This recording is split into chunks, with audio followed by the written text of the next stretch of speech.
നമസ്കാരം ഗൈസ്, നമ്മളിപ്പോൾ ഉള്ളത് ലാറ്റ്വിയയിലാണ്. ലാറ്റ്വിയയിലെ റിഗ എന്ന് പറഞ്ഞ നഗരത്തിലാണുള്ളത്. ഞാനിപ്പോൾ ഉള്ളത് ഇവിടുത്തെ ഒരു ലേക്കിലാണ്. ആ ലേക്കിൽ നമുക്ക് ധാരാളം ബോട്ടുകളൊക്കെ ഇവിടെ ഇങ്ങനെ ബോട്ടൊക്കെ ഫ്രോസണായിട്ട് കിടക്കുന്ന നിങ്ങൾ കണ്ടിട്ടുണ്ടോ? ഇല്ലല്ലോ, ഇതേ കണ്ടോ, അവിടെ കണ്ടോ, ബോട്ടൊക്കെ ഫ്രോസണായി കിടക്കുകയാണ്. അപ്പോൾ ഞാൻ ഹിലാലും കൂടെ ഞങ്ങൾ എന്താ പരിപാടി എന്ന് പറഞ്ഞു കഴിഞ്ഞാൽ, ഇവിടെ ഞങ്ങളിങ്ങനെ വരുന്ന വഴിക്ക് വെള്ളത്തിൽ ഇറങ്ങട്ടെ വെള്ളത്തിലിറങ്ങി ഗൈസ്. ഇത് തെന്നുമല്ലേ? ഇത് ആൾക്കാർ നടന്ന വഴി കൂടെ നമുക്ക് നടക്കാം. ഞങ്ങളിപ്പോൾ ആ ലേക്കിലൂടെ ഏതാ ഇത് കണ്ടോ, ഇവിടെ കുഴിയാണ്ടോ, നോക്കി നടന്നില്ല പണി കിട്ടുവേ. അതായത് നമ്മളിപ്പോൾ ലേക്കിൽ ഇറങ്ങിയിരിക്കുകയാണ്. അവിടെ കുറേ ആളുകൾ മറ്റേ ഫിഷിങ് ചെയ്യുന്നുണ്ട്. മറ്റേ ഐസ് എന്തേലും പറയുന്നത്, എന്തൊരു പേരുണ്ടല്ലോ, ഐസ് ഫിഷിങ്ങോ. അതായത് വിൻ്ററിൽ മറ്റേ ഇത് മുറിച്ചിട്ട് ചെയ്യുന്നൊരു ഫിഷിംഗ് ഉണ്ടല്ലോ, ആ പരിപാടി അവിടെ ചെയ്തുകൊണ്ടിരിക്കുക. അത് നടക്കുന്ന വഴിയല്ലേ? അത് കുഴിയുണ്ട്, ഇവരെവിടെ കുഴിച്ചിട്ടിരിക്കുന്നത് നമുക്ക് പറയാൻ പറ്റില്ല, അതാണ് പ്രശ്നം. അപ്പോൾ നമ്മളത് കാണാൻ വേണ്ടി പോവാണ്. അപ്പോൾ ടെക്ട്രാലായിട്ട് കേൾച്ചിരിക്കുക പുതിയ വീഡിയോയിലേക്ക് നിങ്ങൾക്ക് അവർക്ക് സാധ്യത. ഇത് ഫുള്ളും ഭയങ്കര മാറ്റേണ്ട കാലാവസ്ഥയാണ്, ഒന്നും ചെയ്യാൻ പറ്റാത്ത കാലാവസ്ഥയാണ്. ഫുൾ ക്ലൗഡിയാണ്, ഏത് സമയത്ത് മഴയൊക്കെ പെയ്ത് കപ്പലൊക്കെ കിടക്കുന്നുണ്ടല്ലോ, നോക്കി കുഞ്ഞ് മറ്റേ വാർഫൊക്കെ കിടക്കുന്നുണ്ടോ? ഇതാണ് അവസ്ഥ. ഇതൊക്കെ ഫ്രോസണായി കിടക്കുകയാണ്.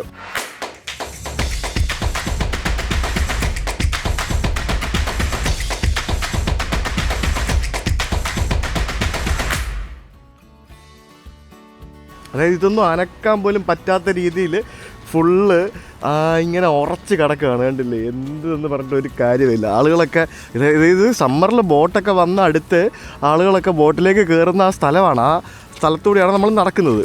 ഇത് കണ്ടോ, ഇതിങ്ങനെ ഇത് കണ്ടോ വെള്ളമാണ്ടോ, ഇതിങ്ങനെ ഡ്രില്ല് ചെയ്യും. ഇത് ശരിക്കും ഭയങ്കര ഡ്രില്ല് പോലെ തന്നെ സാധനം വെച്ച് ഡ്രില്ല് ചെയ്യും. ഇതൊക്കെ അങ്ങനെ ഡ്രില്ല് ചെയ്താണ്ടോ, ഇതൊക്കെ പണ്ട് ആൾക്കാർ കുഴിച്ചാണ്. നോക്കി നടന്നില്ലെങ്കിൽ ആ കുഴിക്കകത്ത് മറ്റേ നമ്മുടെ കാല് പോവും. അതായത് ശരിക്കും അത് ഭയങ്കര നമ്മൾ ഈ കുഴൽ കിണർ കുഴിച്ചിട്ട് അതിനകത്ത് വീഴത്തില്ലേ കുട്ടികളൊക്കെ, അതേപോലത്തെ ഒരു പരിപാടിയാണ്. ഇവിടെ കുറേ ആൾക്കാർ ഇരിപ്പുണ്ട് കേട്ടോ. ഞാൻ ഈ സാധനം ഇതുവരെ ഇവിടെ ഇച്ചിരി ലോലമായല്ലോ. അപ്പോൾ ഞാൻ ഈ സാധനം ഇതുവരെ കണ്ടിട്ടില്ല. അപ്പോൾ ഒന്ന് കാണാൻ വേണ്ടിയാണ് പോകുന്നത്. മൂത്താവാൻ തുടങ്ങിയല്ലോ. അതേ ഇവിടെയൊക്കെ കാണുമ്പോൾ പേടിയാവുന്നു. അയ്യോ, എനിക്ക് പേടിയാവുന്നേ. പതുക്കെ നടന്നു നോക്കാം. ഇത് ചെറിയ ഇവിടെ ഇച്ചിരി കണ്ടോ, ഇത് കണ്ടോ ഞാനിവിടെ ചവിട്ടുമ്പോഴത്തേക്കിന് ഇതിങ്ങനെ ഇത് കണ്ടോ, ചെറിയ രീതിയിൽ ഇങ്ങനെ. അയ്യോ ദൈവമേ, ഇത് കുഴിഞ്ഞ വെള്ളത്തിൽ പോവാ നമ്മള്. ഓക്കെ ആണെന്നോ? ഓക്കെ ആണല്ലേ? ആ ചേട്ടൻ അവിടെ, എനിക്ക് ആ ചേട്ടൻ്റെ അടുത്തോട്ട് പോകണമെന്നുണ്ട്, പക്ഷെ എനിക്ക് പേടിയാവുന്നു ഇതിലൂടെ നടക്കാനായിട്ട്. ദൈവമേ, ഇത് കണ്ടോ, നോക്ക്. എൻ്റെ അമ്മേ ബ്രോ, കുഴിഞ്ഞ് വീഴത്തൊന്നും ഇല്ലല്ലോ അല്ലേ? അവിടെ ഇതേപോലെ ആണോ? ദൈവമേ, എവിടെ നമ്മൾ പോകുന്നേ? ഞാൻ വെള്ളത്തിൽ പോയ എന്നെ ചെയ്യും ചേട്ടൻ, എന്നെ ചെയ്യും. ഞാൻ അവിടെ കടന്നു പോകും. ഹായ്, ചേട്ടൻ അവിടെ കുഴിക്കകത്ത് ചൂണ്ടയിട്ടാണ് പിടിച്ചോണ്ടിരിക്കുന്നത്, കണ്ടില്ല നോക്കി. അതായത് അവിടെ കുഴി ഉണ്ടാക്കിയിട്ടുണ്ട്, ആ കുഴിക്കകത്ത് ചൂണ്ടയിട്ടിട്ട്. എന്നാൽ ഞാൻ ആലോചിക്കുന്നത് ഈ മീനൊക്കെ തണുത്ത് മരവിച്ച് പോകത്തില്ല എന്നാണ് ഞാൻ ആലോചിക്കുന്നത്. എന്നാ പരിപാടിയല്ലേ, എന്തൊക്കെ പരിപാടികളാന്ന് നോക്കിയേ. അപ്പോൾ നടന്നു പോകുന്നുണ്ടോ, പുള്ളിയുടെ കയ്യിലിരിക്കുന്ന സാധനമാണ് മറ്റേ ഡ്രില്ലർ. അത് വെച്ചിട്ടാണ് ഇവർ ഡ്രില്ല് ചെയ്യുന്നത്, കണ്ടല്ലേ? പുള്ളി എത്ര കെയർഫുള്ളായിട്ടാണ് നടന്നു പോകുന്നത് നോക്കി. അവിടെ ഇപ്പോൾ ആ പുള്ളി അവിടെ ഡ്രില്ല് ചെയ്ത് കേട്ടോ. ഇത് ഭയങ്കര സിമ്പിളാട്ടോ ഡ്രില്ല് ചെയ്യാൻ നോക്കി. ആ സാധനം വെച്ചിട്ട് അവിടെ ഡ്രില്ല് ചെയ്ത് ഇവരിങ്ങനെ ഓരോ സ്ഥലത്ത് ഇങ്ങനെ മാറി പോയി ഡ്രില്ല് ചെയ്യുകയാണ്. അതാണ് ഇവരുടെ പരിപാടി. അവിടെ ഒരു 3-4 പേര് ഇരിപ്പുണ്ട്. പിന്നെ ഇവിടെ എത്ര ആൾക്കാരാണെന്ന് നോക്കി. ഇതെല്ലാവരും കസരയായിട്ട് വന്നിട്ട് അവിടെ ഇങ്ങനെ ചൂണ്ടയിട്ട് ഡ്രില്ല് ചെയ്തിട്ട് അവിടെ ഇങ്ങനെ അതിനകത്ത് ചൂണ്ടയിട്ടിട്ട് അവിടെ ഇങ്ങനെ ഇരിക്കുകയാണ്, കണ്ടല്ലേ? കുറേ പേരുണ്ട് കേട്ടോ. ആ ചേട്ടനാണ് ഡ്രില്ല് ചെയ്തിട്ട് അവിടെ ചൂണ്ടയിട്ടിട്ട് അവിടെ ഇരിക്കുകയാണ് പുള്ളി. വേറൊരു പുള്ളി ഇവിടെ ഇരിപ്പുണ്ട്. അവിടെ വേറെ കുറേ ആൾക്കാർ ഇരിപ്പുണ്ട്, കണ്ടല്ലേ? ഈ ഒരു നദിയുടെ ഭാഗമായിട്ടുള്ള അതിൻ്റെ മേളിൽ കൂടെ പോകുന്നൊരു പാലമാണ് ആ കാണുന്നത്, കണ്ടോ? ഇവിടെ ചവിട്ടരുത്, ഇത് പ്രശ്നമാണെന്ന്. പക്ഷേ മറ്റ് സ്ഥലങ്ങൾ കുഴപ്പമില്ല, അതിലിവിടെ നടക്കാൻ പ്രശ്നമില്ല എന്നാണ് ചേട്ടൻ പറഞ്ഞത്. ഇത് കണ്ടോ, ഇതിങ്ങനെ പല സ്ഥലത്തേക്കിങ്ങനെ നമുക്ക് തിരിച്ചു കേട്ടോ. ചേട്ടാ അമ്മോ, നമ്മളിങ്ങോട്ട് വരുമ്പോൾ കണ്ടോ, ഇവിടെ കംപ്ലീറ്റ് ശരിക്കും നമ്മൾ റോഡിലൂടെ നടക്കുന്ന പോലെയാണ്. അതായത് നമ്മളെങ്ങനെയാണോ റോഡിലൂടെ നടക്കുന്നത് അതേപോലെയാണ്. ഞങ്ങളിത് ലേക്ക്, സത്യം പറഞ്ഞാൽ ഇത് ലേക്കാട്ടോ, അല്ലാതെ ടാറല്ല കേട്ടോ. നിങ്ങൾക്ക് മനസ്സിലായില്ലേ, ഞാൻ കള്ളം പറയുന്നതല്ല. ഇവിടെ എത്ര മാസം സമ്മറുണ്ട്?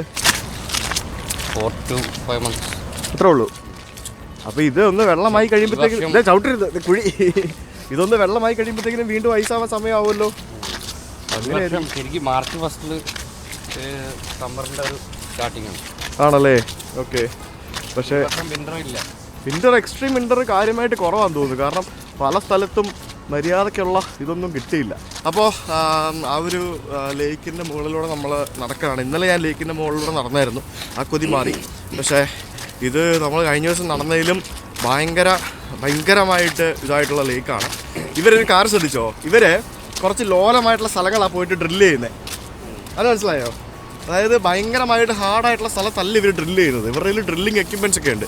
ഇവിടെ ആക്ച്വലി ഇവിടെ കുറേ സ്ഥലത്ത് ഡ്രില്ല് ചെയ്ത് വെച്ചിരിക്കുകയാണ്. ഇത് ഡ്രില്ല് ചെയ്യുന്നത് കാണാം, അതാണ് രസം. ഞാൻ ചവിട്ടുമ്പോൾ കണ്ടോണേ, കണ്ടോ ആ മാറ്റം വരുന്നത് കണ്ടോ അവിടെ ചവിട്ടുമ്പോൾ കണ്ടോ. ഇങ്ങനെയുള്ള സ്ഥലങ്ങൾ വരുമ്പോൾ നമുക്ക് പേടിയാവും, കാരണം നമുക്ക് അറിയത്തില്ലല്ലോ ഇതെങ്ങനെ പ്രതികരിക്കാൻ പോകുന്നതെന്ന്. ഇതിൻ്റെ അപ്പുറം ചാടിക്കടന്നവനാണ് ഈ കെ ജോസഫ്. അയ്യോ വീഴല്ലേ, അയ്യോ കുഴിയാ. നോക്ക്, ഇത് കണ്ടോ ഇതിനകത്തൊക്കെ കാല് പോയി കഴിഞ്ഞാൽ തീർന്നു ഗൈസ്. നമുക്ക് എത്രയും പെട്ടെന്ന് പ്ലാറ്റ്ഫോമിൽ കയറാം, വാക്കമുണ്ട്. ഇതിനൊരു ടൈമുണ്ട് കേട്ടോ. ഇത് ആ ഒരു കറക്റ്റ് ഇതിൻ്റെ ടൈമിങ്ങിൽ വന്നാലേ നമുക്ക് ശരിക്കും ഫിഷിനെ കിട്ടുള്ളൂ. കണ്ടോ, ഇതൊന്നും അനങ്ങത്ത് പോലും ഇല്ല. അത്രയ്ക്ക് ഹാർഡാണ് സംഭവം. കണ്ടല്ലേ, ഫുള്ള് മൊത്തത്തിൽ ഇങ്ങനെ കിടക്കുക. എല്ലാ രാജ്യത്തും ഉള്ള പോലെ തന്നെ ഉള്ള ഒരു ഫ്രീഡം മോണുമെൻ്റാണ് ഈ കാണുന്നത്. ഇത് ലാറ്റ്വിയയുടെ ഫ്രീഡം മോണുമെൻ്റാണ്. അതായത് 1992 സോവിയറ്റ് യൂണിയനിൽ നിന്നും ഇവർക്ക് ഫ്രീഡം ലഭിച്ചു എന്നുള്ളത് ഒരു കഥയുണ്ട്. പക്ഷേ അതിലുപരിയായിട്ട് അതിന് മുമ്പ് ഈ കാണുന്ന ഫ്രീഡം മോണുമെൻ്റ് എന്ന് പറയുന്നത് 1918-20 കാലഘട്ടത്തിൽ ഇവിടെ ഒരു ഫൈറ്റ് നടന്നിരുന്നു. അതിനുശേഷം ആ ഒരു ഫൈറ്റിൽ ജീവൻ നഷ്ടപ്പെട്ട ആളുകളുടെ ഒരു സ്മരണയ്ക്കായിട്ട് നിർമ്മിച്ച ഒരു മോണുമെൻ്റാണ് ഈ കാണുന്നത്. ഇവിടെ ഈ കൊടും തണുപ്പത്ത് അവിടെ പ്രതിമകൾ പോലെ നിൽക്കുന്ന 2 പട്ടാളക്കാരെ നമുക്ക് കാണാൻ സാധിക്കും. ശരിക്കും അവരൊരു 2 പ്രതിമകളെ പോലെ അനങ്ങാതെ ഇങ്ങനെ കണ്ണിമ തെറ്റാതെ എന്നൊക്കെ പറയത്തില്ല നമ്മൾ, അതേപോലെയാണ് അവരോട് നിൽക്കുന്നത്. നോക്കി പിടിച്ചുകൊണ്ട് 2 പേര് നോക്കി. ഇവിടെയും ഉണ്ട് ഐസായിട്ട് കിടക്കുന്ന ഒരു ചെറിയ തോട്. നോക്കി, ഒരു ചെറിയ തോടാണ്, മൊത്തം ഐസായി കിടക്കുകയാണ്. ശരിക്കും ഇവിടുത്തെ ഒരു അയണി ഒന്ന് ശ്രദ്ധിക്കണേ. ഈ സ്ഥലങ്ങളൊക്കെ പണ്ട് ഈ ഹിറ്റ്ലറിൻ്റെ നാസി പടയുടെ കീഴിലായിരുന്നു. അപ്പോൾ ഈ സോവിയറ്റ് യൂണിയൻ്റെ ആൾക്കാർ വന്നിട്ടാണല്ലോ വേൾഡ് വാർ 2 ഇവർ തമ്മിൽ തല്ലിയാണല്ലോ വേൾഡ് വാർ 2 അവസാനിപ്പിച്ചത്. എന്നിട്ട് ഇതൊക്കെ സോവിയറ്റ് യൂണിയൻ്റെ ഭരണത്തിൻ്റെ കീഴിലായിരുന്നു ഈ രാജ്യങ്ങളൊക്കെ. നമ്മളിപ്പോൾ ഉള്ള ഈ ബാൾട്ടിക് രാജ്യങ്ങൾ മൊത്തം ഇൻക്ലൂഡിങ് പോളണ്ട് എല്ലാം സോവിയറ്റ് യൂണിയൻ്റെ കീഴിലായിരുന്നു. ശരിക്കും ഈ പറഞ്ഞ രാജ്യങ്ങളെല്ലാം ഇപ്പോൾ ഈ പറഞ്ഞ പോലെ ആ ഒരു റഷ്യൻ യുദ്ധത്തിനെതിരാണ്. അതായത് നമുക്കിപ്പോൾ റഷ്യയും ഉക്രൈനുമായിട്ട് നടക്കുന്ന യുദ്ധത്തിനെതിരായിട്ടാണ് യൂറോപ്പിലെ എല്ലാ രാജ്യങ്ങളും നമുക്കറിയാം. ഉക്രൈനിൽ നിന്നുള്ള ധാരാളം അഭയാർത്ഥികളെ നമുക്ക് യൂറോപ്പിലെ പല രാജ്യങ്ങളിലും കാണാൻ സാധിക്കും. ഇവരൊക്കെ ഇതുപോലെയുള്ള പലതരത്തിലുള്ള പ്രൊട്ടസ്റ്റുകൾ അവരിങ്ങനെ വ്യക്തമായിട്ട് എഴുതി വയ്ക്കുന്ന, പല സ്ഥലത്തും എഴുതി വെച്ചിരിക്കുന്നതൊക്കെ നമുക്ക് കാണാൻ സാധിക്കും. ലിത്വാനിയയിൽ ബസ്സിൽ നമ്മൾ കണ്ടില്ലേ, അതായത് വിൽനിയസ് ലവ് ഉക്രൈൻ എന്നും പറഞ്ഞുകൊണ്ട്, അതുവരെ കംപ്ലീറ്റ് അങ്ങനെ പല സ്ഥലത്ത് ഉക്രൈൻ്റെ സംഭവം നമുക്ക് കാണാൻ സാധിക്കും. അപ്പോൾ ഇവിടെ നമുക്ക് കുറേ ബോർഡുകൾ ഇങ്ങനെ വെച്ചിരിക്കുകയാണ്. 3 years of Russia's full scale war against Ukraine. അതായത് 3 വർഷമായിരുന്നു ആ യുദ്ധം തുടങ്ങിയിട്ട്. അപ്പോൾ അതിൻ്റെ റിലേറ്റഡ് ആയിട്ടുള്ള കുറേ ചിത്രങ്ങളും അതേപോലെ തന്നെ ഉക്രൈൻ ജനത അനുഭവിച്ച ബുദ്ധിമുട്ടുകളും ഡിഫിക്കൽട്ടീസും ഒക്കെ ഇങ്ങനെ കാണിക്കുന്ന തരത്തിലുള്ള ഒരു ഫോട്ടോ പ്രദർശനമാണ് ഇവിടെ ഇങ്ങനെ റോഡിൽ വെച്ചിരിക്കുന്നത്.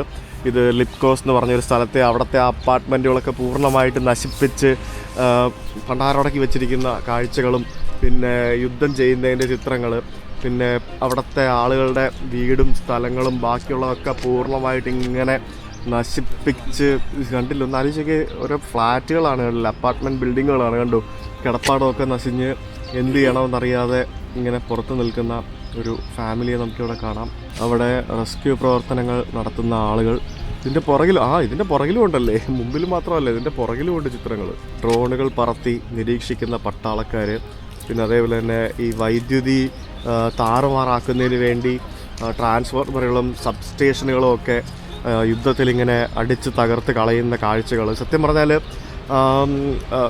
ഉക്രൈൻ നമുക്ക് ഭയങ്കര കഷ്ടമാണ്. എന്ത് ചെയ്യാനാണ്, ഉക്രൈനും അതേപോലെ തന്നെ ഇപ്പം ഇസ്രായേലും പാലസ്തീനും തമ്മിലുള്ള യുദ്ധവും ബാക്കിയുള്ള യുദ്ധങ്ങളൊക്കെ എല്ലാ യുദ്ധങ്ങളും കഷ്ടമാണ്.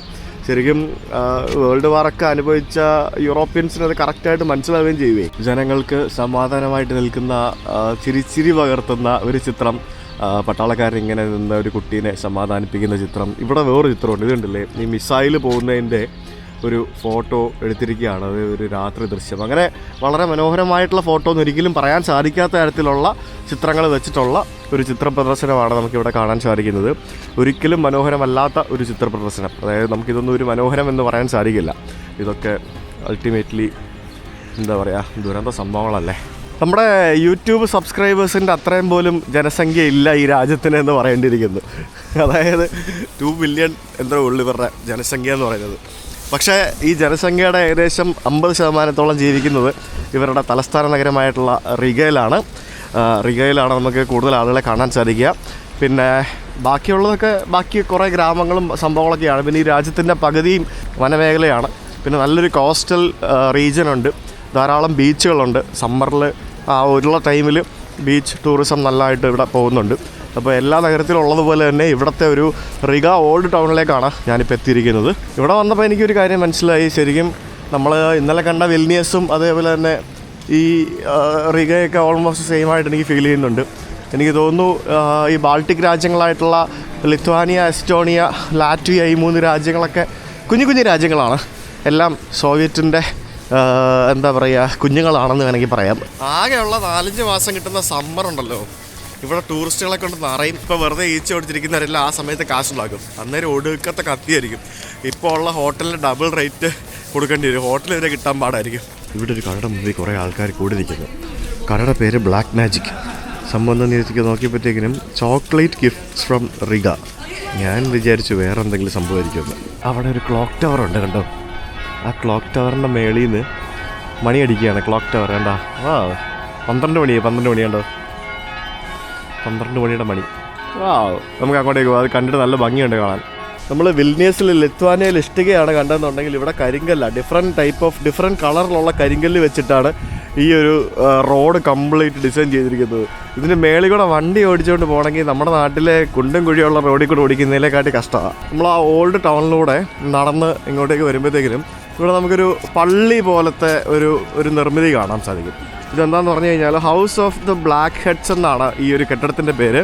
ഇത് ആക്ച്വലി 14th സെഞ്ച്വറിയിൽ നിർമ്മിച്ച ഒരു വീടാണ്. ബേസിക്കലി ഒരു ബംഗ്ലാവ് പോലത്തെ ഒരു സ്ഥലമാണ്.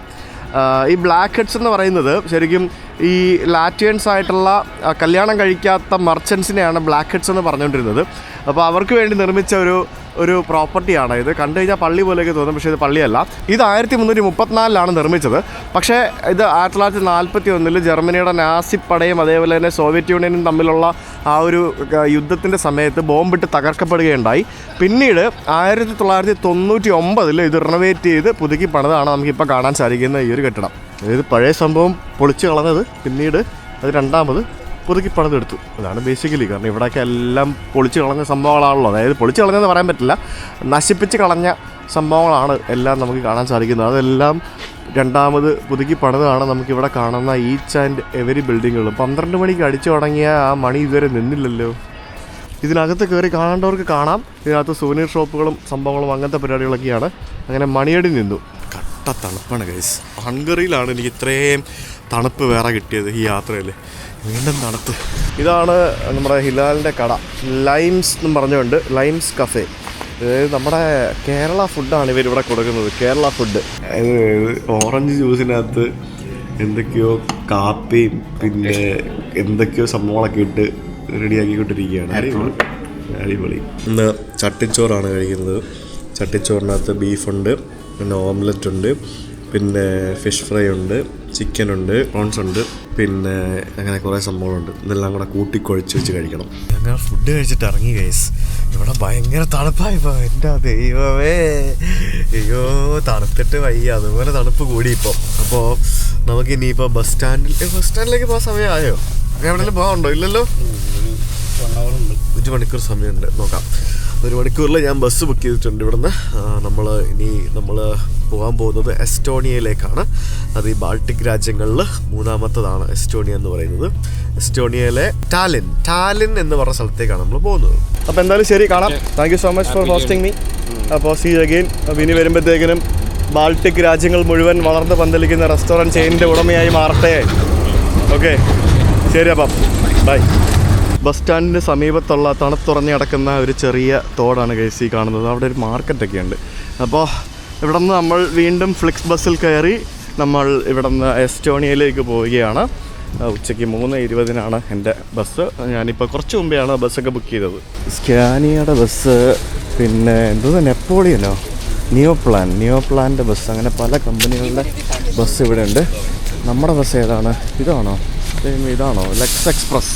ഇതെല്ലാം റിഗ പോകുന്ന വണ്ടികളാണല്ലോ. റിഗ എന്നും പറഞ്ഞുകൊണ്ട് കുറേ വണ്ടികൾ ഇവിടെ കാണാമല്ലോ. നമ്മുടെ ഫ്ലിക്സ് ബസ്സിൻ്റെ റിഗ എവിടെ? സോറി, ഇത് റിഗയാണല്ലോ, നമുക്ക് ടാലൻസ് അല്ലേ പോകണ്ടേ. ഇതെല്ലാം റിഗ വണ്ടിയാണല്ലോ. നമ്മുടെ എവിടെയാ? നല്ല അടിപൊളി സെറ്റപ്പ് കേട്ടോ. ഇവിടെ ഇതേപോലെ തന്നെ പല കമ്പനികളുടെ ബസ്സുകൾ ഇങ്ങനെ ഒരൊറ്റ ബസ് സ്റ്റാൻഡിൽ നിന്നും പോകുന്ന സെറ്റപ്പ്. പല കമ്പനികളുടെ ബസ്സുകൾ, ശരിക്കും എയർപോർട്ടിൽ പല കമ്പനികളുടെ വിമാനങ്ങൾ ഓടുന്നില്ലേ, ഇൻഡിഗോ, എയർ ഇന്ത്യ എന്നൊക്കെ പറഞ്ഞുകൊണ്ട്, അതേപോലെ തന്നെ അതേ സിസ്റ്റം.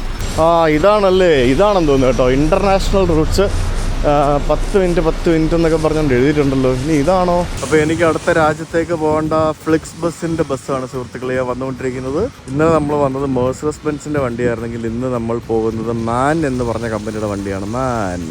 മാൻ നോക്കൂ, വാവ്. അങ്ങനെ വീണ്ടും നമ്മുടെ വണ്ടി. ഇതാണ് എൻ്റെ സീറ്റ്. ഇത് ബസ്സിൽ നല്ല പാട്ടൊക്കെ വെച്ചിട്ടുണ്ട്. മാൻ്റെ വണ്ടിയുടെ സീറ്റ് പോരാ കേട്ടോ. ശരിക്കും മെഴ്സിഡസ് ബെൻസിൻ്റെ വണ്ടിയുടെ സീറ്റ് അടിപൊളിയായിരുന്നു. ഇത് മാൻ എന്ന് പറഞ്ഞ സീറ്റിൽ തന്നെ എഴുതി വെച്ചിട്ടുണ്ട്, കണ്ടില്ലേ? അതൊക്കെ ഇതിൻ്റെ സീറ്റ് ഒരു കംഫർട്ടബിൾ അല്ല. ഇത് 4 മണിക്കൂറാണ് നമുക്ക് യാത്രയുള്ളത്, 4.5 മണിക്കൂർ. ഇവിടുന്ന് ഏകദേശം 300 കിലോമീറ്റർ ഉണ്ട്, 300-350 കിലോമീറ്റർ താഴെയുണ്ട്. ശരിക്കും ഇതിൻ്റെ ടിക്കറ്റ് ഫെയർ ലാസ്റ്റ് ടൈം ഞാൻ എടുത്തപ്പോൾ എനിക്ക് ആയത് 12 യൂറോ ആണ്, പ്ലസ് ഈ സീറ്റിന് 5 യൂറോ. അതാണ് സംഭവം. ഇവിടെ പ്ലാറ്റ്ഫോമുകളിൽ നമ്മുടെ നാട്ടിലൊക്കെ പോലെ തന്നെ ഉണ്ടല്ലേ, ഓരോരോ സ്ഥലങ്ങളിലേക്കുള്ള ബസ്സുകളുടെ ഡീറ്റെയിൽസ് ഒക്കെ എഴുതി വെക്കുന്നു. ആ ബസ് സ്റ്റാൻഡിൻ്റെ സമീപത്തുള്ള ഒരു തോടാണ് കാണുന്നത്. എനിക്ക്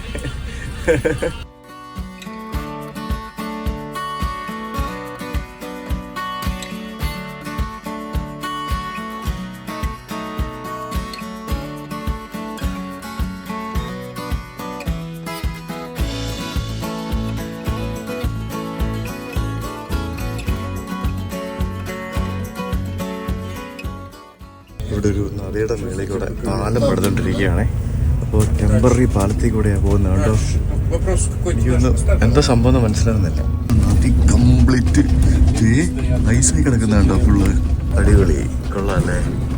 നമ്മൾ ആക്ച്വലി ഇപ്പോൾ ബോർഡർ ഏരിയയിലാണ്. നമ്മളിപ്പോൾ പണ്ട് ഇവിടെ ഇമിഗ്രേഷൻ എന്തെങ്കിലുമൊക്കെ ഉണ്ടായിരുന്നെന്ന് തോന്നുന്നു. ഇങ്ങനൊരു സംഭവം ഇതുവരെ വേറെ എവിടെയും ഞാൻ കണ്ടിട്ടില്ല. ഇവിടെ ജസ്റ്റ് ഇപ്പോൾ ഒരു ചെക്ക് പോസ്റ്റ് പോലത്തെ ഒരു സംഭവം കാണാം. വേറെ വണ്ടി നിർത്തുകയോ അങ്ങനത്തെ പരിപാടികളോ ഒന്നുമില്ല കേട്ടോ. ജസ്റ്റ് നമ്മളിങ്ങനെ പോവുകയാണ്, കണ്ടില്ലേ? നമ്മളിപ്പോൾ നമ്മുടെ എസ്റ്റോണിയ എന്ന് പറഞ്ഞാൽ നമ്മുടെ അടുത്ത രാജ്യത്തേക്ക് കയറിയിരിക്കുകയാണ്. എന്താ അല്ലേ, ചുമ്മാ വണ്ടി ഓടിച്ച് കയറ്റാം. ഇതാണ് ബോർഡർ, കണ്ടില്ലേ? എസ്റ്റോണിയ കയറി, സിമ്പിൾ. സമയം 7:15.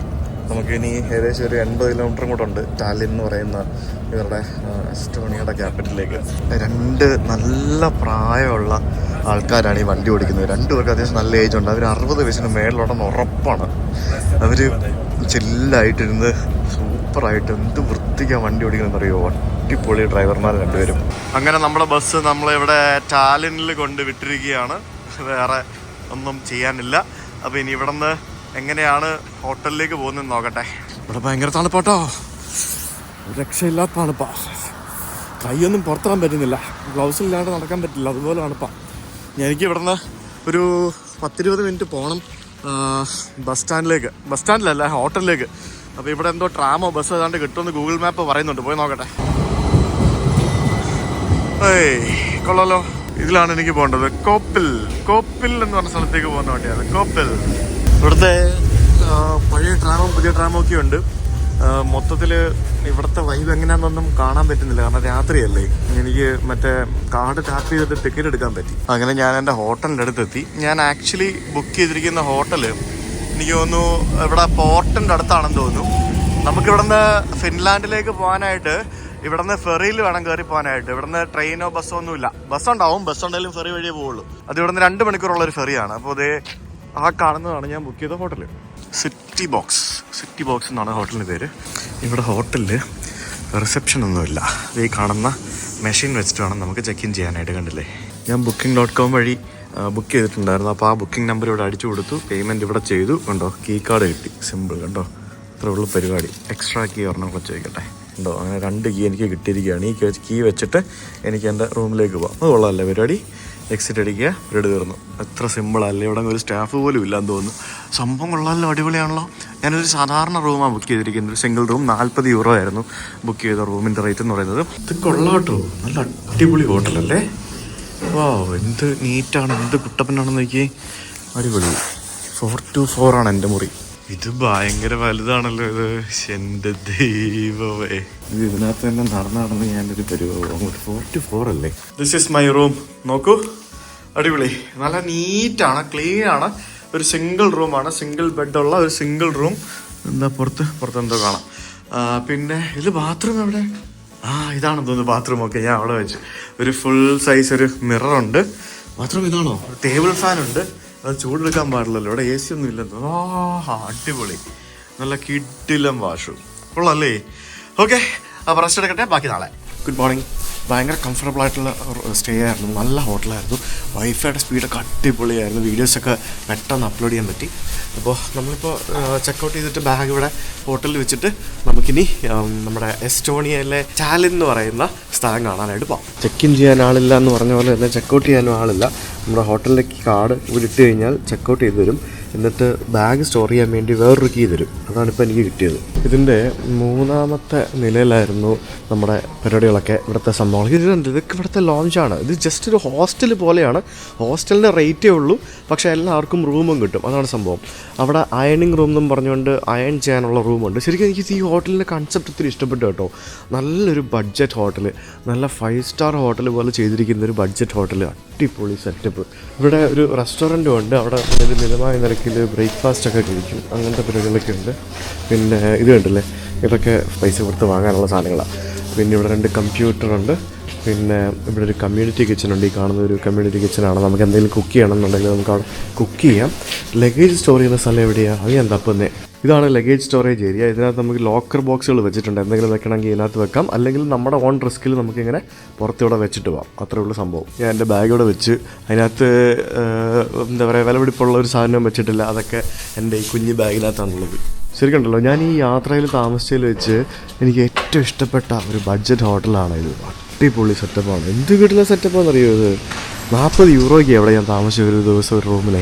കമ്പാരിറ്റീവ്ലി കുറേ പുതിയ ബിൽഡിങ്ങുകൾ, അതും ഭയങ്കര ഒരു റിച്ച് ലുക്കിൽ നമുക്ക് കാണാൻ സാധിക്കുന്ന ഒരു സ്ഥലമാണ് ഈ ഒരു എസ്റ്റോണിയ എന്ന് പറഞ്ഞ രാജ്യം. അതാണ് എനിക്കിവിടെ വന്നപ്പോൾ എനിക്ക് ഫീൽ ചെയ്തത്. ഞാൻ ഇതുവരെ നമ്മൾ കണ്ട ആ ഒരു സോവിയറ്റ് രാജ്യങ്ങളിൽ നിന്നും, അതായത് പണ്ട് സോവിയറ്റ് രാജ്യങ്ങളായിരുന്ന സ്ഥലങ്ങളിൽ നിന്നും എൻറ്റയർലി ഡിഫറെൻ്റ് ആണ് കേട്ടോ. ഇവിടെ എന്തോരം പുതിയ കെട്ടിടങ്ങളാണ് പണിയുന്നതെന്ന് നോക്കി, കണ്ടില്ലേ? പുതിയ ബിൽഡിങ്ങുകളൊക്കെ പണിയുന്നുണ്ടോ? എല്ലാം ഈസി സ്ട്രക്ചറിൽ പുതിയ കെട്ടിടങ്ങൾ ധാരാളം പണിയുന്നുണ്ട്. അതും ഭയങ്കര നല്ല അൾട്രാ മോഡേൺ ഡിസൈനിൽ. രാവിലെ മഴയാണ്, നല്ല തണുപ്പാണ്.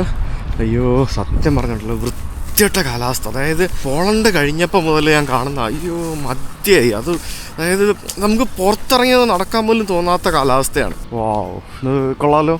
ഇത് നല്ലൊരു ബിൽഡിംഗ്. ഇത് എന്ത് ബിൽഡിംഗ് ആണെന്ന് ചോദിച്ചു കഴിഞ്ഞാൽ എന്താണ് സംഭവം? എസ്റ്റോണിയൻ മ്യൂസിയം ഓഫ് ആർക്കിടെക്ചർ എന്നാണ് എഴുതിയിരിക്കുന്നത്.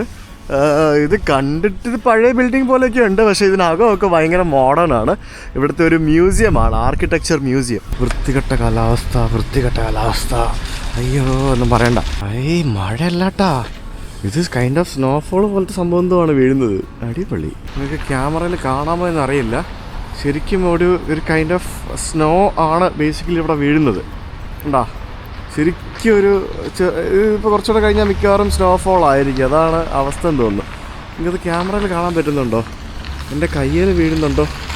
ഭയങ്കര ഇത് കണ്ടോ? സ്ഥലം കാണാൻ വരികയാണെന്നുണ്ടെങ്കിൽ വിൻ്ററിൽ ഇവിടേക്കൊന്നും വരരുത്. കാരണം ഒന്നും കണ്ട് എക്സ്പീരിയൻസ് ചെയ്യാൻ പറ്റുമൊന്നുമില്ല. ഈ കെട്ടിടം കൊള്ളാമല്ലേ? ഇത് മെട്രോപോൾ ഹോട്ടൽ എന്നും പറഞ്ഞുകൊണ്ട് ഒരു മെട്രോപോൾ സ്പാ ഹോട്ടലാണിത്. കൊള്ളാമല്ലോ. ഈ സമ്മർ സമയത്തേ വരാവും ഇവിടേക്കൊക്കെ. സമ്മർ ഭയങ്കര എക്സ്പെൻസീവ് ആയിരിക്കും. പിന്നെ നിങ്ങൾക്ക് ഒരു രാജ്യം കവർ ചെയ്യാനൊക്കെ ആണെന്നുണ്ടെങ്കിൽ വിൻ്ററിൽ വന്നു. ശരിക്കും ഞാനിപ്പോൾ ഉള്ളത് ഇവിടുത്തെ ഓൾഡ് ടൗൺ ഏരിയയിലാണേ. ഈ ഓൾഡ് ടൗണിൽ ഈ പഴയ കെട്ടിടങ്ങൾക്കിടയിൽ ഇവർ പുതിയ കെട്ടിടങ്ങൾ പണിത് വെച്ചിരിക്കുന്നതുണ്ടോ? അതായത് ഈ പഴയ കെട്ടിടങ്ങൾ ഡിമോളിഷ്ഡ് ആയ സ്ഥലത്ത് അവർ പുതിയ കെട്ടിടങ്ങൾ പുതിയ രീതി മോഡേൺ ആയിട്ട് പണിതിരിക്കുകയാണ് കേട്ടോ. ഇതൊക്കെ ഇവിടുത്തെ ഓൾഡ് കെട്ടിടങ്ങളാണ്. വിൻ്ററിൻ്റെ അവസ്ഥ എന്ന് പറഞ്ഞു കഴിഞ്ഞാൽ പുറത്തൊന്നും ഒരു മനുഷ്യനെയും കാണുമല്ലോ. അതാണ്, എല്ലാവരും അകത്തായിരിക്കുമല്ലോ. നമ്മൾ ഈ ഗൾഫിലൊക്കെ ചൂട് സമയത്ത് ആളുകൾ നടക്കുന്ന പോലെയാണ് ഇവിടെ വിൻ്ററിൽ സംഭവങ്ങളെന്ന് പറയുന്നത്.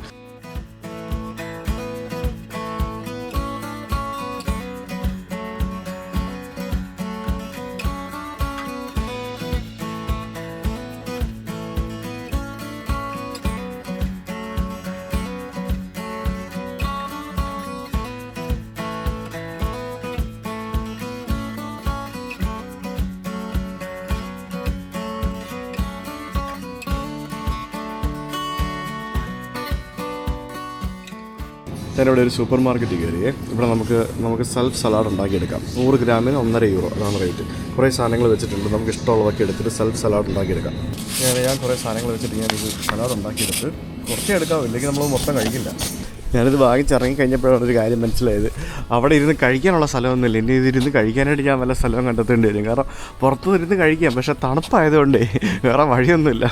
ഞാനവിടെ ഒരു പാർക്കിൽ പോയിരുന്ന് ഫുഡ് കഴിച്ച് കഴിഞ്ഞ് ഞാനിപ്പോൾ ഇവരുടെ ഓൾഡ് ടൗണിൽ എത്തിയിരിക്കുകയാണ്. Tallinn old town. ഇവിടുത്തെ ടൂറിസ്റ്റുകളെല്ലാം വരുന്ന സ്ഥലമാണ്. അപ്പോൾ ഇവിടെ നിറച്ച് പൂക്കടകൾ. ഇത് ഒറിജിനലാണ്, ഡ്യൂപ്ലിക്കേറ്റ് അല്ല, ഒറിജിനലാണ് ഗൈസ്. നമ്മൾ ഡ്യൂപ്ലിക്കേറ്റ് കണ്ടില്ലേ? ഇത്രമാത്രം ഒറിജിനൽ പൂക്കൾ എന്താണ് ഇവിടെ വെക്കാൻ വെച്ചിരിക്കുന്നത് എനിക്കറിയില്ല. ഇത് ഒറിജിനൽ കേട്ടോ, വെള്ളത്തിറക്കി ഇട്ട് വെച്ചിട്ടുണ്ട് കണ്ടില്ലേ? പൂക്കളും മറ്റ് സംഭവങ്ങളൊക്കെ ആയിട്ട്. പൂക്കൾ ഇത്രയും കടകൾ ഇവിടെ ഉണ്ടെന്നുണ്ടെങ്കിൽ ദെയർ ഷുഡ് ബി സംതിങ്. എല്ലായിടത്തും പൂ പറിക്കരുതെന്നും പറഞ്ഞുകൊണ്ട് എഴുതി വെച്ചിട്ടുണ്ട് എല്ലായിടത്തും. അത് ആൾക്കാർ വന്ന് പൂ പറിക്കുന്നുണ്ടാവും. പൂ പറിക്കരുതെന്നും പറഞ്ഞുകൊണ്ട് എഴുതി വെച്ചിട്ടുണ്ട്. ഇത് നല്ല മണം. പഴയ ടാലിൻ നഗരത്തിൻ്റെ ഒരു എൻട്രൻസ് ആയിരുന്നു ഈ കാണുന്ന 2 ഗോപുരങ്ങൾ. ഇപ്പം നിലവിൽ അത് പാർഷ്യലി എന്താ പറയുക തകർന്നിരിക്കുന്ന രീതിയിലാണ്. പക്ഷേ ഉള്ള ഭാഗം അവർ നീറ്റായിട്ട് വെച്ചിട്ടുണ്ട്. അപ്പോൾ അതിൻ്റെ ആ ഒരു പഴയ ടൗണിൻ്റെ ആ ഒരു പ്രദേശത്തേക്കാണ് ഞാനിപ്പോൾ എത്തിയിരിക്കുന്നത്. ഇവിടെ ഇന്ത്യൻസ് കുറേ ഉണ്ട് കേട്ടോ. ഞാനിപ്പോൾ ഒരു സുവനീർ ഷോപ്പിൽ കയറിയപ്പോഴത്തേക്കിന് അവിടെയാണെങ്കിൽ ഒരു ഇന്ത്യക്കാരനായിരുന്നു ആ സുവനീർ ഷോപ്പ് നടത്തിയിരുന്നത്. പിന്നെ വീരു കബാബ് ബാർ എന്നും പറഞ്ഞിട്ടൊരു കബാബ് ബാർ കാണാം. പേര് കണ്ടിട്ട് എനിക്ക് തോന്നുന്നത് കബാബ് എന്ന് പറയുമ്പോഴത്തേക്കിന് സാധാരണ എന്താ പറയുക മറ്റേ ഇതല്ലേ, ടർക്കിഷ് ആയിരിക്കും. പക്ഷേ ഇത് ടർക്കിഷ് ആണെന്ന് തോന്നുന്നില്ല. ഭയങ്കര വിജനമായിട്ടുള്ള സ്ഥലങ്ങൾ. ഇത് കണ്ടോ, ഇതിനെ സ്വെറ്റർ വാളെന്നാണ് ഇവർ പറയുന്നത്. ആ വാളിനോട് ചേർന്ന് ആ ബിൽഡിംഗ് ഒക്കെ ഇരിക്കുന്നത് കണ്ടില്ലേ? അതായത് ഈ പഴയ വാള് അവരവിടെ ഇടിഞ്ഞു പൊളിഞ്ഞ് വീഴാതിരിക്കാൻ വേണ്ടി പ്രിസർവ് ചെയ്ത് വെച്ചിരിക്കുകയാണ്. എന്ത് ഭംഗിയല്ലേ കാണാനായിട്ട് അല്ലേ? ആ ഒരു സിറ്റിയുടെ പഴയ വാളാണ് ആ കാണുന്നത്. ഇതൊരു വ്യത്യസ്തമായ കാഴ്ചയായിരുന്നു. നമ്മൾ നേരത്തെയുള്ള രാജ്യങ്ങളിലൊന്നും ഇതുപോലുള്ള കാഴ്ചകൾ കണ്ടില്ല. ഇതിങ്ങനെ അങ്ങോട്ടിങ്ങനെ നീണ്ടു കിടക്കാം കേട്ടോ. ഇതിൻ്റെ മേളിലേക്കൊക്കെ കയറണമെന്നുണ്ടെങ്കിൽ അതൊക്കെ കയറാം. ഇടയ്ക്ക് കുറേ ഗോപുരങ്ങളും മറ്റ് സംഭവങ്ങളൊക്കെ ആയിട്ട് ഇതിങ്ങനെ ഈ ഒരു ഓൾഡ് ടൗണിനെ ചുറ്റിപ്പറ്റി ശരിക്കും നിൽക്കുകയാണ്. ഇത് പുതിയതായിട്ട് പണിതാണ്. ഇത് ഇടിഞ്ഞു പൊളിഞ്ഞ് വീഴാതിരിക്കാൻ വേണ്ടിയോ സ്ട്രെങ്തൻ ചെയ്യാൻ വേണ്ടിയോ ഒക്കെ. എന്നാലും ഇത് കൊള്ളാം, അടിപൊളി. ഞാൻ ഈ ഒരു യാത്രയിൽ -15 പോയപ്പോൾ പോലും ഞാൻ ആക്ച്വലി ഇത്രയും തണുപ്പ് അനുഭവിച്ചിട്ടില്ല. ഇത് കൊടും തണുപ്പാണ്. അതായത് ഇവിടുത്തെ തണുപ്പെന്ന് പറയുന്നത് ഇപ്പോൾ 0, -1, -2 ഒക്കെ ഉള്ളൂ. പക്ഷേ അത് എക്സ്ട്രീം തണുപ്പ് ഫീൽ ചെയ്യുന്നു. അതാണ് ഇവിടുത്തെ പ്രശ്നം എന്ന് പറയുന്നത്. എനിക്കറിയത്തില്ല എന്താ സംഭവം എന്നുള്ളത്. എനിക്കാണെങ്കിൽ ഈ ട്രിപ്പ് തീരാറായില്ലേ, ഇനി വേറെ അസുഖങ്ങളൊന്നും വരാനും പാടില്ല. സോ ഞാൻ ഭയങ്കര കെയർഫുള്ളായിട്ടാണ് ട്രാവൽ ചെയ്യുന്നത്. ലൈക്ക് എനിക്ക് എങ്ങനെയും ഒന്ന് ഈ ഒരു ഭാഗം കവർ ചെയ്തൊന്ന് തീർത്താൽ മതി എന്ന് പറഞ്ഞുകൊണ്ടിരിക്കുക ഞാൻ. ഗൈസ്, ഇവിടെ ചൈനീസ് റെസ്റ്റോറൻറ്റ് വരെ ഉണ്ട്. ഇവിടെ കുറേ ചൈനക്കാരുണ്ട് കേട്ടോ, ഞാൻ കണ്ടായിരുന്നു. Chinese restaurant. ഈ പ്രലോഭനം. എനിക്ക് സത്യം പറഞ്ഞാൽ ഇവിടുത്തെ ഇതൊക്കെ കണ്ടിട്ട് മടുത്ത്. ഈ 3 രാജ്യങ്ങൾ ഒരേപോലെ കേട്ടോ. ഫിൻലൻഡാണ് എൻ്റെ അടുത്തൊരു പ്രതീക്ഷ എന്ന് പറയുന്നത്. ഫിൻലൻഡും നോർവേയും സ്വീഡനും. കാരണം ബാൾട്ടിക് രാജ്യങ്ങളിൽ നിന്ന് നമ്മളിന്ന് സ്കാൻഡിനേവിയൻ രാജ്യങ്ങളിലേക്ക് കയറാൻ പോവാണ്. Have you already send a letter to home? Yes, we have stamps എന്ന്. ഒരു രാജ്യത്ത് പോയിട്ട് അവിടെ നിന്ന് വീട്ടിലേക്ക് ലെറ്റർ അയക്കുന്ന ഒരു കൂട്ടം ആൾക്കാരുണ്ട്. നമ്മൾ യൂറോപ്പിൽ കയറിയിട്ട് ബാൽക്കൻ രാജ്യങ്ങൾ ആദ്യം കവർ ചെയ്തു. അതായത് നമ്മുടെ അൽബേനിയ, മോണ്ടനീഗ്രോ, ആ സ്ട്രെച്ചിലുള്ള കുറച്ച് രാജ്യങ്ങൾ, ഇപ്പം കൊസോവോ എന്നൊക്കെ പറയുന്നത് അതൊക്കെ ബാൽക്കൻ രാജ്യങ്ങളാണ്. പിന്നെ നമ്മൾ സെൻട്രൽ യൂറോപ്പിലേക്ക് വന്നു. അവിടെ നിന്ന് പിന്നെ നമ്മൾ ഈസ്റ്റേൺ യൂറോപ്പാണ് ഈ ബാൽക്കൻ രാജ്യങ്ങൾ എന്ന് പറയുന്നത്. അവിടെ നിന്ന് പിന്നെ സെൻട്രൽ യൂറോപ്പിലേക്ക് വന്നു. പിന്നെ നമ്മൾ താഴെ സദേൺ യൂറോപ്പിലേക്ക് പോയി. അവിടെ നിന്ന് പിന്നെ നമ്മൾ വീണ്ടും സെൻട്രൽ യൂറോപ്പിൽ വന്നു. പിന്നെ നമ്മൾ വീണ്ടും സദേൺ യൂറോപ്പിൽ പോയി. പിന്നെ ഇപ്പോൾ നമ്മളുള്ള നോർത്തേൺ യൂറോപ്പിലെ ബാൾട്ടിക് രാജ്യങ്ങളിലാണ്. ഇനി നമ്മൾ പോകാൻ പോകുന്നത് നോർത്തേൺ യൂറോപ്പിൽ തന്നെയുള്ള നമ്മുടെ സ്കാൻഡിനേവിയൻ രാജ്യങ്ങളാണ്. എന്തൊക്കെയല്ലേ പേരുകൾ. അപ്പോൾ ഇതാണ് ഇവിടുത്തെ ഓൾഡ് ടൗൺ എന്ന് പറയുന്നത്. റിഗയിൽ കണ്ട പോലെയല്ല, കുറച്ചും കൂടെ പഴയ കെട്ടിടങ്ങൾ, നമുക്ക് പഴയെന്ന് പറഞ്ഞാൽ ശരിക്കുള്ള പഴയ കെട്ടിടങ്ങൾ നമുക്ക് ഇവിടെ കാണാൻ സാധിക്കും. റിഗയിൽ എന്താ പറയുക, പഴയ കെട്ടിടങ്ങളായിരുന്നു എന്നുണ്ടെങ്കിലും ഒരു ഡിഫറെൻറ്റ് സ്റ്റൈലായിരുന്നു. ഇവിടുത്തെ കെട്ടിടങ്ങളെന്ന് പറയുന്നത്, ഇവിടുത്തെ കെട്ടിടങ്ങൾ ഒന്നിനൊന്ന് എല്ലാം വ്യത്യസ്തമാണ്. മനസ്സിലായില്ലേ? പല യുണീക്ക് ഷേപ്പ്. അത് പഴയ കെട്ടിടത്തിലാണെങ്കിലും പുതിയ കെട്ടിടത്തിലാണെങ്കിലും നമുക്ക് കാണാൻ സാധിക്കും. ശരിക്കും ഒരു ആർക്കിടെക്ചറൽ ഭംഗി ആസ്വദിക്കുന്ന ആളിനെ സംബന്ധിച്ച് യൂറോപ്പിൽ വന്നു കഴിഞ്ഞാൽ ആ ആൾക്ക് കുറേ കാര്യങ്ങൾ എൻജോയ് ചെയ്യാനും സാധിക്കും, കുറേ കാര്യങ്ങൾ പഠിക്കാനും സാധിക്കും. തണുപ്പ് സഹിക്കാൻ വയ്യാതെ ഞാൻ ഗ്ലൗസ് വരെ എടുത്തിട്ടു ഗൈസ്. എൻ്റെ അമ്മോ, എനിക്ക് എങ്ങനെയെങ്കിലും ഈ ട്രിപ്പ് KLT ഒക്കെ തീർത്തിട്ട് നല്ല ചൂടുള്ളൊരു രാജ്യത്ത്, അതായത് നമ്മുടെ തായ്ലൻഡ് പോലെയുള്ള, ഇപ്പോൾ ഇന്ത്യയിലാണെങ്കിലും അത് തായ്ലൻഡിലോ ഇന്ത്യയിലോ സൗത്ത് ഈസ്റ്റ് ഏഷ്യയിലോ എവിടെയെങ്കിലും കുറച്ച് ചൂടുള്ള രാജ്യത്ത് പോയിട്ട് ശരിക്കും ഒന്ന് വേർത്ത് നിക്കറൊക്കെ ഇട്ടൊന്ന് ട്രാവൽ ചെയ്യണം. അയ്യോ, ഈ ജീൻസും പാൻറ്റും മറ്റേ തെർമൽസും ജാക്കറ്റും തൊപ്പിയും എല്ലാം കൂടി ഇട്ട് മടുത്ത് സത്യം പറഞ്ഞാൽ. എനിക്ക് നിക്കറും ടീഷർട്ടും ഇട്ട് യാത്ര ചെയ്യണം, നമ്മൾ പണ്ട് ചെയ്തുകൊണ്ടിരുന്ന പോലെ. അതിൻ്റെ വൈബ് ഒന്ന് വേറെ തന്നെയല്ലേ. അപ്പോൾ ഇവിടെ നമുക്ക് പഴയ ഒരു ചർച്ച് കാണാം. ശരിക്കും നമ്മൾ പഴയ ഇംഗ്ലീഷ് പടത്തിലൊക്കെ കാണുന്ന പോലത്തെ ഒരു സെറ്റപ്പ്. ശരിക്കും ഇവിടുത്തെ പല സംഭവങ്ങളും മാറ്റിയെടുത്തു കഴിഞ്ഞാൽ ശരിക്കും ഒരു 1940s ഒരു സിനിമ വേണമെങ്കിൽ ഷൂട്ട് ചെയ്യാം. ഇതേ പള്ളിയല്ല കേട്ടോ, ഇത് ഞാൻ കണ്ടപ്പോൾ പള്ളിയാണ് എന്ന് വിചാരിച്ച് തെറ്റിദ്ധരിച്ചു. ഇത് ഇവിടുത്തെ ടൗൺ ഹാളാണ്. അതും 13th സെഞ്ച്വറിയിൽ നിർമ്മിച്ച ഒരു മനോഹരമായിട്ടുള്ള ടൗൺ ഹാൾ ബിൽഡിംഗ് ആണ് കാണുന്നത്. ഇതിനകത്ത് ഇപ്പോൾ മ്യൂസിയമാണ്. ലൈക്ക് ഇതുപോലുള്ള പഴയ മിക്ക കെട്ടിടങ്ങൾക്കുള്ളിലും മ്യൂസിയം ആയിരിക്കും. പിന്നെ അതുപോലുള്ള ചെറിയ കെട്ടിടങ്ങളെന്നൊക്കെ പറയുന്നത് കടകളും പിന്നെ ഹോം സ്റ്റേകളും റെസ്റ്റോറൻറ്റുകളും കഫേകളും അങ്ങനത്തെ സംഭവങ്ങളൊക്കെ ആയിരിക്കും. ഇത് കണ്ടോ, ഇതൊരു റെസ്റ്റോറൻ്റാണ്. നോക്കിയാൽ പെപ്പർ സാക്ക് എന്നും പറഞ്ഞിട്ടൊരു റെസ്റ്റോറൻറ്റ്. ഇതിൻ്റെ എൻട്രൻസ് ഡോർ നോക്കി, എന്ത് ഭംഗിയല്ല ഡോറൊക്കെ. ഇവിടുത്തെ ആർക്കിടെക്ചർ പൊളിയാട്ടോ. ഇത് കണ്ടോ, റോഡിൽ ഫ്രഷ് ടാപ്പ് വാട്ടർ വിത്ത് കൺട്രോൾഡ് ക്വാളിറ്റി ഉണ്ട്. അതായത് വരുന്നില്ലല്ലോ, കൺട്രോൾഡ് ക്വാളിറ്റി ഇല്ല, കൺട്രോൾ ചെയ്ത് വെച്ചിരിക്കുക. ഞാൻ ഫെറി ബുക്ക് ചെയ്തിട്ടുണ്ട് ഇവിടെ നിന്ന് ഫിൻലാൻഡിലേക്ക് പോകാനായിട്ട്. ഇപ്പോൾ ചെയ്തേ ഉള്ളൂ. അടുത്ത ഫെറി എന്ന് പറയുന്നത് 3:30 എന്ന് പറയുമ്പോഴത്തേക്ക് ഇനി ഒരു 2.5 മണിക്കൂർ കൊണ്ടുണ്ട്. അപ്പോൾ 2.5 മണിക്കൂർ പുറത്ത് നിൽക്കാൻ വയ്യ കൈസ്. ഞാനിവിടെ ഒരു ഷോപ്പിംഗ് മോളിലേക്ക് വന്ന് കയറാൻ പോവാണ്. എനിക്ക് എൻ്റെ 1-2 ടീഷർട്ട് മാറിയെടുക്കാൻ സമയമായി. ഇപ്പോൾ വളരെ വില കുറഞ്ഞ, ഇപ്പോൾ അതായത് ഒരു 500-600 റേഞ്ചിലുള്ള ടീഷർട്ടുകളായിട്ട് നടക്കുന്നത്. കാരണം അതൊന്നും ആരും കാണുന്നില്ലല്ലോ. അകത്തൊരു ടീഷർട്ട് ഇട്ടാൽ പോരെ, അതാകുമ്പോഴത്തേക്ക് നമുക്ക് യൂസ് ആൻഡ് ത്രോ ആക്കുകയും ചെയ്യാം, ക്യാരി ചെയ്തുകൊണ്ട് നടക്കുകയും വേണ്ട. ഇതൊരു വലിയ മോളാട്ടോ. നമ്മൾ ഈ ചൂടുള്ള സ്ഥലത്ത് നമ്മൾ തണുപ്പ് AC-ക്കകത്ത് നടക്കാനായിട്ട് നമ്മൾ ഷോപ്പിംഗ് മോളിൽ പോകുന്ന പോലെയാണ് ഇപ്പോൾ തണുപ്പുള്ള സ്ഥലത്ത് ഞാൻ ഇച്ചിരി ചൂടത്ത് നിൽക്കാനായിട്ട് ഞാൻ ഷോപ്പിംഗ് മോളിൽ വന്നിരിക്കുന്നത്. ഞാൻ സാറയിൽ കയറി ഒരു ടീഷർട്ട് വാങ്ങിച്ച്, പിന്നെ എൻ്റെ പെർഫ്യൂം തീർന്നു, പെർഫ്യൂമും വാങ്ങിച്ച്. 15 യൂറോയ്ക്ക് 1500 രൂപയ്ക്കൊക്കെ സാറയിൽ പെർഫ്യൂം കിട്ടും. അധികം നേരം ലാസ്റ്റ് ചെയ്യുന്നില്ല, പക്ഷേ എന്നാലും എന്താ പറയുക, അഫോർഡബിൾ സാധനമാണ്. ഇവിടെ എല്ലാം ഉക്രൈന് സപ്പോർട്ടാണ് കേട്ടോ. നമ്മുടെ സെലൻസ്കി ഇല്ലേ, സെലൻസ്കി ഇവിടെ ടാലൻസ്, അതായത് ഈ സ്ഥലം ടാലൻറ്റ് വിസിറ്റ് ചെയ്തപ്പം എടുത്ത ഫോട്ടോ ആണിത്. അങ്ങനെ കംപ്ലീറ്റ് ഉക്രൈൻ സപ്പോർട്ട് കാര്യങ്ങളാണ് നമുക്കിവിടെ എല്ലായിടത്തും കാണാൻ സാധിക്കുന്നത്. ഞാൻ ആ ഷോപ്പിംഗ് മോളിൽ നിന്ന് ഇറങ്ങി. ഇവിടെ മുമ്പിൽ കാണുന്ന ഒരു ബസ് സ്റ്റാൻഡാണ്. ബസ് സ്റ്റാൻഡിൻ്റെ മുമ്പിൽ ഒരു നഗ്നയായ ഒരു സ്ത്രീയുടെ പ്രതിമ വെച്ചിരിക്കുന്നത് കണ്ടോ. ഇതൊക്കെ നമ്മുടെ നാട്ടിലാണെങ്കിൽ എന്തായിരിക്കും ഞാനിപ്പോൾ ആലോചിക്കുന്നത്. അല്ലല്ലോ, നമ്മുടെ നാട്ടിലും ഉണ്ടല്ലോ അല്ലേ, ഇല്ലേ? യെസ്. സത്യം പറഞ്ഞുണ്ടല്ലോ, യൂറോപ്പിൽ കയറിയിട്ട് ഇത്രയും ബോറടിച്ചൊരു സമയം എനിക്ക് വേറെ ഉണ്ടായിട്ടില്ല. അയ്യോ, ഇവിടെ നിന്ന് ഒരു തേങ്ങയില്ലെന്ന് പറഞ്ഞു കഴിഞ്ഞാൽ ലൈക്ക് ഇപ്പോൾ ഈ സമയത്തിൻ്റെയാണ്. നമ്മൾ വണ്ടിയൊക്കെ ഉണ്ടായിരുന്നെങ്കിൽ നമുക്ക് കൺട്രി സൈഡിൽ കൂടെ ഒക്കെ ഡ്രൈവൊക്കെ പോയിട്ട് എക്സ്പ്ലോർ ചെയ്യാമായിരുന്നു. അങ്ങനത്തെ സംഭവങ്ങളൊന്നും ഇപ്പം നടക്കുകയല്ല. അതായത് ഒരു തണുപ്പും അതേപോലെ തന്നെ ശോകവും. ഞാൻ ഇവിടെ ഒരു ഏഷ്യൻ വോക്ക് എന്ന് പറഞ്ഞൊരു റെസ്റ്റോറൻറ്റിൽ വന്നു. അപ്പോൾ ഇവിടെ നിന്ന് നൂഡിൽസ് വാങ്ങിച്ചു. എനിക്ക് തോന്നുന്നു ഇവർ നേപ്പാളീസ് ആണെന്ന് തോന്നുന്നു. നല്ല അടിപൊളി എരിവുള്ള നൂഡിൽസ്. ആഹാ, ചെരിയും പുളിയുള്ള ഫുഡ് വേണമെന്നോ കൊണ്ടാകട്ടെ. കുറച്ച് എരിയും പുളിയുള്ള ഫുഡ് വേണമെന്നുണ്ടെങ്കിൽ നമ്മുടെ ഏഷ്യൻ ഫുഡ് തന്നെ പോകണം. ഞാനിവരുടെ ഫുഡ് കഴിച്ച് മടുത്തു. ഞാൻ ഓർഡർ ചെയ്ത ഫുഡിനകത്ത് ചിക്കൻ ഇട്ടിട്ടില്ലായിരുന്നു. ഞാൻ ചിക്കനാണ് പറഞ്ഞത്. അതിനകത്ത് ഞാൻ നോക്കിയപ്പോൾ വെജിറ്റബിൾ മാത്രമേ ഉള്ളൂ. എന്നിട്ട് അവരെടുത്തുകൊണ്ട് പോയിട്ടുണ്ട്. അതിനകത്ത് ചിക്കൻ ഇട്ടിട്ട് ഇപ്പോൾ വീണ്ടും കൊണ്ട് തരും. ചിക്കൻ ഇട്ടിട്ട് എനിക്ക് വീണ്ടും കൊണ്ട് തന്നിട്ടുണ്ട്. ഇതിനകത്ത് ഇപ്പോൾ ചിക്കൻ ഉണ്ട് കേട്ടോ. ഇവരെ ഉത്തരാഖണ്ഡിൽ നിന്നുള്ളവരാണെന്ന് ഞാൻ ചോദിച്ചപ്പം മനസ്സിലായി. അവർ ഇവിടെ ഒരു ഇന്ത്യൻ ഏഷ്യൻ ഫുഡ് എന്നൊക്കെ പറഞ്ഞിട്ട് ഒരു ഡിഫറെൻറ്റ് സ്റ്റൈൽ ഓഫ് ഫുഡ് ചെയ്തുകൊണ്ടിരിക്കുകയാണ്. ഒരു ചായയും കൂടെ പറഞ്ഞിട്ടുണ്ട്, മസാല ചായ. ये क्या है? फिनलैंडिया वोडका? फिनलैंडिया वोडका का वो है सर. वोडका है ഫിൻലാൻഡിയ. Okay, thank you. നമ്മൾ ഇന്ത്യൻ ഫുഡ് കിട്ടുന്ന റെസ്റ്റോറൻറ്റിൽ കയറി ഇറങ്ങി കഴിയുമ്പോൾ ഉണ്ടല്ലോ, കുറച്ച് നേരത്തേക്ക് നമ്മുടെ ജാക്കറ്റിൽ നമ്മൾ ഇട്ടിരിക്കുന്ന ഡ്രസ്സിൽ വരെ ഒരു മസാലയുടെ മണമായിരിക്കും. അത് നമുക്ക് തന്നെ മനസ്സിലാവും. അപ്പോൾ പുറത്ത് നമ്മൾ അടുത്ത് പോകുമ്പോൾ ബാക്കിയുള്ള ആളുകൾക്ക് അത് എത്രത്തോളം സ്മെല്ലായിരിക്കും എന്ന് ആലോചിച്ച് നോക്കിയേ. ആ കാണുന്ന കപ്പൽ കണ്ടോ? ആ കപ്പലിൽ കയറിയാണ് നമ്മൾ നാളെ ഹെൽസിങ്കിക്ക് പോകാൻ പോകുന്നത്, അതായത് ഫിൻലാൻഡിലേക്ക് പോകാൻ പോകുന്നത്. എനിക്കിനിയിപ്പോൾ ഞാൻ താമസിച്ച ഹോട്ടൽ ഇവിടെ അടുത്താണ്. അവിടെ പോയിട്ട് ബാഗ് എടുക്കണം. ബാഗ് എടുത്തു കഴിഞ്ഞിട്ട് എനിക്ക് കപ്പലിൻ്റെ അങ്ങോട്ടേക്ക് പോകാൻ പറ്റുള്ളൂ. അവിടെയാണ് ഫെറി ടെർമിനൽ, അവിടെയാണ് കപ്പൽ കിടക്കുന്നുണ്ടോ. അപ്പോൾ ഇതായിരുന്നു എൻ്റെ ഹോട്ടൽ. അവിടെ നിന്ന് എടുത്തിട്ട് പോകണം.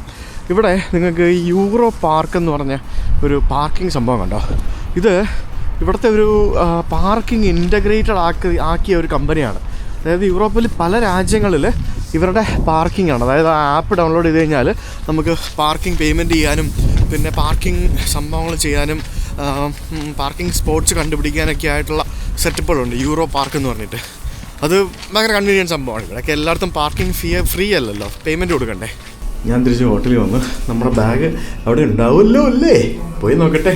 പിന്നെ ഈ ചാവിയുള്ള ആളുകൾക്ക് ആക്സസ് ഉള്ളൂ. അതിൽ നിന്ന് ആരെങ്കിലും എന്തെങ്കിലും എടുത്തുകൊണ്ട് പോയെന്നുണ്ടെങ്കിൽ മാത്രമേ ഉള്ളൂ, അല്ലാതെ വേറെ ഒന്നും സംഭവിക്കാൻ പോകുന്നില്ല. Yes, our bag is there. ഒപ്പത്തിൽ കൂടുതൽ വേറെ ബാഗുകളുമുണ്ട്. My bag is here. Let's go. അപ്പോൾ ബാക്കി നമ്മൾ ഫിൻലാൻഡിലേക്ക് കയറുന്ന വീഡിയോ ഞാൻ നാളെ കാണിക്കാം. അപ്പോൾ കപ്പൽ കയറി നമ്മളിനി ഫിൻലാൻഡ്, അവിടെ നിന്ന് കപ്പൽ കയറി വീണ്ടും സ്വീഡൻ, ഈ 2 രാജ്യങ്ങൾ തമ്മിൽ. പിന്നെ ഫിൻലാൻഡിൽ നിന്ന് ഞാൻ സ്വീഡനിലേക്ക് കപ്പൽ കയറി പോകണതോ ഫിൻലാൻഡ് വഴി തന്നെ മേളിൽ കൂടെ പോയി വരണമെന്നൊക്കെയുള്ളത് തീരുമാനിക്കുന്നേ ഉള്ളൂ. Anyway see you guys tomorrow. By.